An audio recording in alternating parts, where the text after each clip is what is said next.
할렐루야. 오늘도 주님의 말씀으로 하루를 여는 여러분을 주님의 이름으로 축복합니다.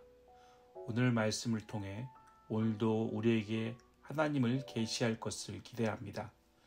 또한 성령 하나님께서 오늘 말씀을 통해 우리의 마음과 생각과 전 인격적인 부분을 새롭게 변화시킬 것을 기대하며 6월 14일 수요일 아침 예배를 하나님께 올려드리도록 하겠습니다. 사도신경으로 예배를 시작하도록 하겠습니다.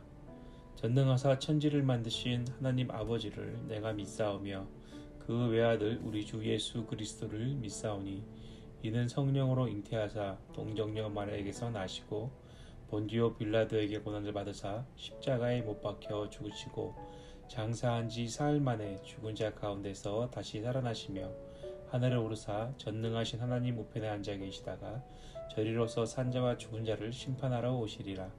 성령을 믿사오며 거룩한 공교회와 성도가 서로 교통하는 것과 죄를 사하여 주시는 것과 몸이 다시 사는 것과 영원히 사는 것을 믿사옵나이다. 아멘.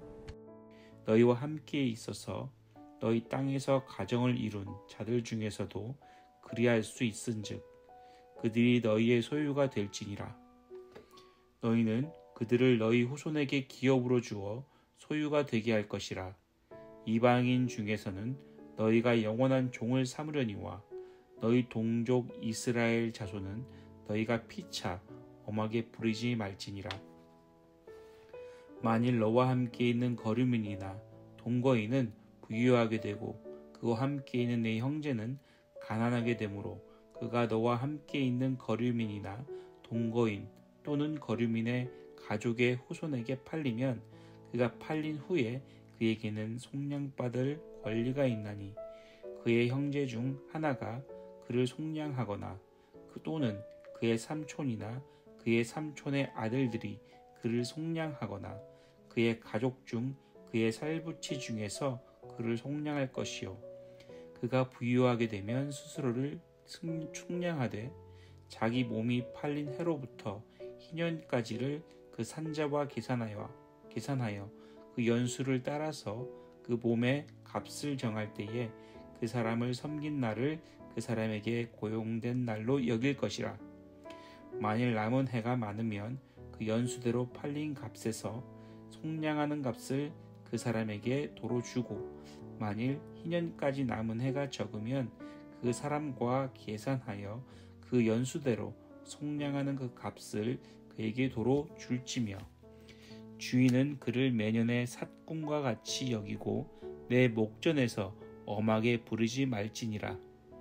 그가 이같이 속량되지 못하면 희년에 이르러는 그와 그의 자녀가 자유하리니 이스라엘 자손은 나의 종들이 됨이니라. 그들은 내가 애굽 땅에서 인도하여 낸 내 종이요 나는 너희의 하나님 여호와니라. 아멘. 레위기 25장 말씀은 안식년과 희년에 대한 말씀입니다. 하나님께서는 애굽에서 400년간 종살이를 하던 이스라엘 백성을 이끌어내시고 시내산에서 율법을 주시면서 언약을 맺으십니다. 그 율법에는 이스라엘 백성이 하나님의 백성으로서 그들의 삶을 어떻게 살아가야 하는지 말씀하고 계십니다. 다시 말하면 이스라엘 백성이 하나님 나라의 백성으로서 지켜야 할 법과 생활 방식을 주신 것입니다. 이것은 하나님의 백성으로서 살아야 하는 삶과 하나님 나라가 세워지는 기반이 되는 것이며 이것을 통해 하나님의 나라가 이스라엘 백성을 통해 이 땅에 실현되는 것이라고 할 수 있습니다. 하나님께서 이스라엘 백성에게 주신 이 율법을 두 부분으로 나눈다면 하나님을 사랑하고 이웃을 사랑하라는 말씀으로 요약할 수 있는데요. 이웃을 사랑하라는 하나님의 율법을 잘 설명하고 있는 개념은 희년이라고 할 수 있겠습니다. 이 희년을 통해 하나님의 거룩한 나라는 평등한 사회이며 노예가 없는 사회로 설명됩니다. 다른 나라들과는 다른 높고 낮은 사람이 없고 사람의 부와 가난이 그 그 사람의 가치와 귀함을 결정짓는 기준이 되는 다른 나라들과는 다른 것이죠. 사회적 약자를 위하고 보호하는 것입니다. 율법이 주어진 당시, 그러니까 지금으로부터 약 3,500년 전에 이렇게 사회적 약자를 보호하고 과부와 나그네, 고아, 가난한 자를 바라보며 안타깝게 여기는 종교는 없었습니다. 오직 하나님께서만이 그렇게 하셨습니다. 약자를 보호하고 살아갈 수 있도록 법적인 장치를 두는 것, 객과 과부, 고아와 가난한 사람을 돌보고 먹을 것을 나누며 그들이 사회의 일원으로 녹아들어 살아갈 수 있도록 나의 것을 주는 행위는 당시의 사회적 관념이나 통상적인 상식으로는 전혀 이해할 수 없는, 어쩌면 바보스럽고 현실 감각이 없는 것으로 이해되었습니다. 특별히 오늘 본문의 내용 중에 노예나 종들은 경제적으로 부를 상징하는 것이며 사고 팔므로 인해 나의 자산을 더욱 불려줄 수 있는 경제적 가치가 있는 대상이었기 때문에 안식년과 희년에 종들을 자유인으로 돌려보내고 토지를 원래의 주인에게 돌려주는 희년의 개념은 다른 민족들이 보기에 이해할 수 없는 것이 어쩌면 당연한 것일 수 있습니다. 하지만 오늘 본문 말씀 속에 하나님의 놀라운 섭리를 보게 됩니다. 오늘 본문 말씀을 좀 살펴보고 싶습니다. 우선 종이 되는 경우는 도둑질을 하거나 이웃에게 손해를 끼쳤는데 배상할 수 없을 때 몸을 팔아 종이 된다고 출애굽기 22장에 언급하고 있습니다. 그리고 오늘 본문 말씀에 가난하게 되어서 몸이 팔리게 되는 경우가 있습니다.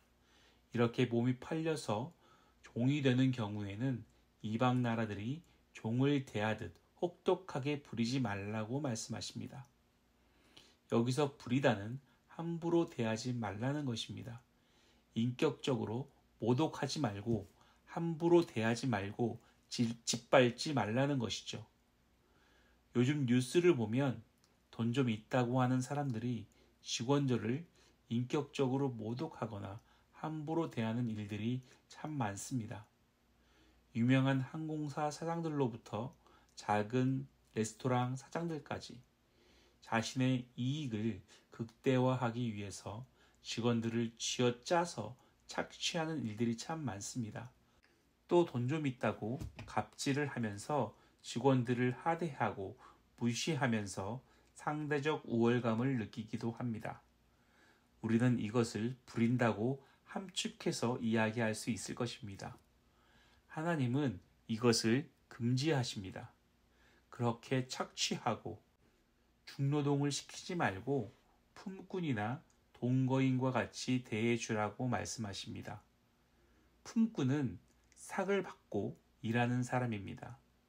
종과 품꾼은 어찌 보면 같아 보일 수 있지만 사실 가장 다른 부분은 종에게는 자유가 없지만 품꾼에게는 자유와 일한 만큼의 일당이 주어진다는 것입니다. 종에게는 품삯도 자유도 주어지지 않은 것이 당연하지만 그렇게 하지 말고 품삯과 자유를 보장해 주라고 말씀하고 계시는 것이죠. 그래서 희년까지 섬기게 하고 희년이 되면 그 품삯을 모아 종잣돈을 만들어 스스로 살아갈 수 있도록 하고 원래 그들이 속한 조상에게 돌아갈 수 있게 해주라고 하십니다. 즉 자유롭게 풀어주라는 것이죠. 또 이방 사람들은 돈을 주고 사올 수는 있지만 이스라엘 백성 동족을 다른 이방인들에게 팔지 말라고 하십니다. 왜냐하면 이방 민족들은 희년이라는 개념이 없기 때문에 이방인들에게 팔려간 동족들은 희년의 범주에서 벗어나게 되기 때문입니다. 이 말은 말 그대로 학대와 불임에서 보호받지 못하고 희년이 되어도 종의 신세를 면하지 못하게 된다는 것이죠. 그러면 그들은 기업을 물을 자의 은혜를 누리는 권리를 박탈당하게 되기 때문입니다. 종 노예가 자유를 얻을 수 있는 방법은 기업을 물을 자, 즉 가까운 친족이 대신 빚을 갚거나 가까운 친족이 빚을 탕감해 줄 여력이 되지 않으면 가까운 친척 순으로 그 의무가 전달됩니다. 빚은 노예가 된 날짜로부터 희년까지의 날을 계산하여 빚을 탕감하고 만일 친족들이 빚을 탕감해 줄 능력이 되지 않으면 노예 스스로 부자가 되어 빚을 탕감하거나 희년까지 기다려야 합니다. 희년이라는 개념에는 이렇게 소외되고 가난하고 힘없는 사람들을 돌보시는 하나님의 성품이 녹아져 있습니다. 하나님께서 당신의 백성에게 주신 희년이 부유하고 권력 있는 사람들의 입장에서 보면 억울하고 불공평하다고 말할 수 있겠지만 사람의 일이란 아무도 모르는 것이죠. 부유하다가도 한순간에 가난해질 수 있고 주인이 종이 되고 종이 주인이 될 수도 있는 것이 사람의 인생이 아니겠습니까? 하나님께서는 이렇게 그분의 자녀들을 돌보고 계십니다. 하나님은 가족이나 친족이 종이 되거든 그들의 빚을 탕감하고 속량시켜야 하며 종이 된 그 사람은 속량받을 권리가 있다라고 말씀하십니다. 속량은 사실 성경적 단어가 아니라 당시 일반 시장에서 사용하던 단어입니다. 특히 노예를 살 때 그 값을 치르고 살 때 속량이라는 단어를 씁니다. 당시 노예 시장은 재미있는 특징이 하나 있습니다. 당시 노예 시장이 열릴 때 요일별로 파는 노예의 종류가 달랐습니다. 예를 들어 월요일에는 밥을 잘하는 노예들만 파는 날, 화요일은 농사를 잘하는 노예, 수요일에는 싸움을 잘하는 노예, 이런 식으로 노예 시장이 열렸습니다. 그래서 이런 노예 시장에서 노예를 살 때 내가 너를 속량했다 라고 표현합니다. 하나님께서는 죄의 노예된 우리를 속량하셨습니다. 우리는 하나님을 모른다 하였지만 하나님은 우리의 아버지의 자격으로 우리를 속량하셨습니다. 모든 죄의 고리를 끊으셨습니다. 값싸게 흥정해서 속량한 것이 아닙니다. 가장 값지고 가장 소중한 것으로 우리를 속량하셨습니다. 가장 값진 그의 유일하신 아들 독생자 예수 그리스도로 지불하심으로 우리를 모든 죄와 억압과 죽음과 사망의 권세로부터 속량하셨습니다. 왜요? 하나님께서 우리를 아주 소중하고 귀하게 여기시기 때문에 가장 값진 것으로 사신 것입니다. 세상은 우리를 별 볼 일 없고 가치 없고 그저 지나가는 값싼 인생이라고 하지만 하나님은 자신의 유일하신 아들 예수 그리스도를 주시기까지 우리를 값지고 소중하고 존귀하게 여기신다는 것입니다. 이제는 더 이상 죄와 사망의 권세 아래 종노릇하는 것이 아니라 하나님의 아들로서 다시 우리가 자유함을 얻었습니다. 하나님 아버지 아들의 신분을 다시 되찾은 것이죠. 할렐루야 교회 성도님 여러분, 오늘 하루 하나님의 존귀한 자녀로 하루를 살아내시기를 축원합니다. 세상 그 무엇보다도 소중하고 존귀한 하나님의 자녀로서 독생자 예수 그리스도를 주시기까지 존귀하고 소중하게 여기시는 하나님의 자녀로 오늘 하루를 살아내시기를 부탁드립니다.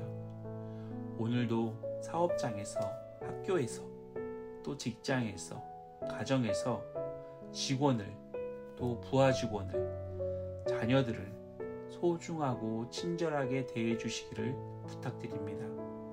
부부가 서로 존중하고 섬겨주며 엄격하게 대하거나 부리지 말고 하나님께서 예수 그리스도를 주심으로 속량한 소중한 하나님의 자녀로 대해 주시기를 부탁드립니다.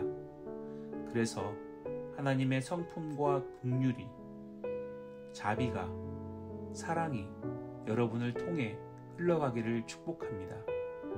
여러분이 서 있는 그곳에 하나님의 나라가 세워지고 선포되어지는 하루가 되기를 간절히 축원합니다. 기도하겠습니다. 하나님 감사합니다. 예수 그리스도로 말미암아 우리의 모든 죄를 속량하시고 자유인의 몸으로 주님께 다시 돌아오게 하심에 감사를 드립니다. 가장 값진 이름 예수 그리스도, 그 이름이 얼마나 감격스러운지요. 감춰진 보석과는 비교할 수 없는 예수 그리스도의 이름이 얼마나 소중한지요. 오늘 말씀을 통해 하나님의 성품을 경험합니다. 오늘 하루 더 하나님을 알기 원합니다. 하나님의 긍휼과 자비로우심을 더욱 경험하길 원합니다.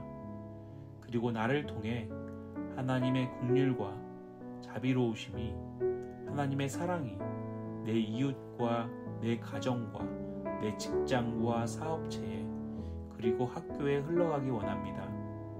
나로 하여금 더욱 하나님을 경외함으로 나의 이웃과 소외된 사람들, 곤경에 빠진 사람들을 돌아볼 수 있는 넉넉한 마음을 부어주시옵소서. 나의 것을 다른 이들과 함께 나누며 기뻐할 수 있는 하나님의 사람이 되게 하여 주시옵소서. 감사드리며 살아계신 예수 그리스도 이름으로 기도드렸습니다. 아멘. 이제는 우리 주 예수 그리스도의 은혜와 하나님 아버지의 극진하신 사랑하심과 성령 하나님의 내주 교통하심이 말씀으로 하루를 시작하는 할렐루야 교회 성도님들 머리 위에 이제로부터 영원토록 함께 있을지어다. 아멘.